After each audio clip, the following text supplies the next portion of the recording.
જંગલ તરફ રવાના થઈ.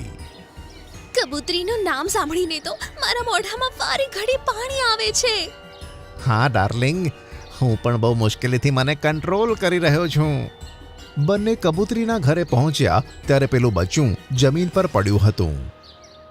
તમે તો કહેતા હતા કે જખમી કરીને આવ્યા છો, પણ આના શરીર પર તો એક પણ જખમ નથી દેખાઈ રહી મને.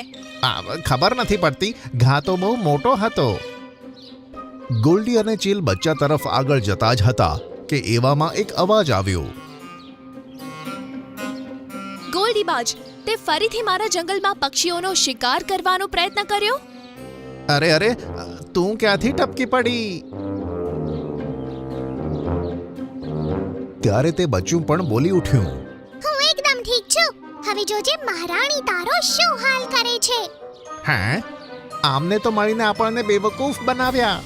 ત્યાં જ ચકલી રાણીના હીરામાંથી પ્રકાશ નીકળ્યો. તે બંને પર પડ્યો અને બંને જણા હવામાં ગોળ ગોળ ફરવા લાગ્યા. અરે અરે, મને તો ચક્કર આવી રહ્યા છે. મારો પણ. મહારાણી, અમને છોડી દો પ્લીઝ. છોડી દઉં? ઠીક છે, છોડી દઉં છું. ફરીથી પેલા હીરામાંથી પ્રકાશ નીકળ્યો અને બંને પર પડ્યો અને બંને જણા કોઈ દડાની જેમ વીજળીની રફતારે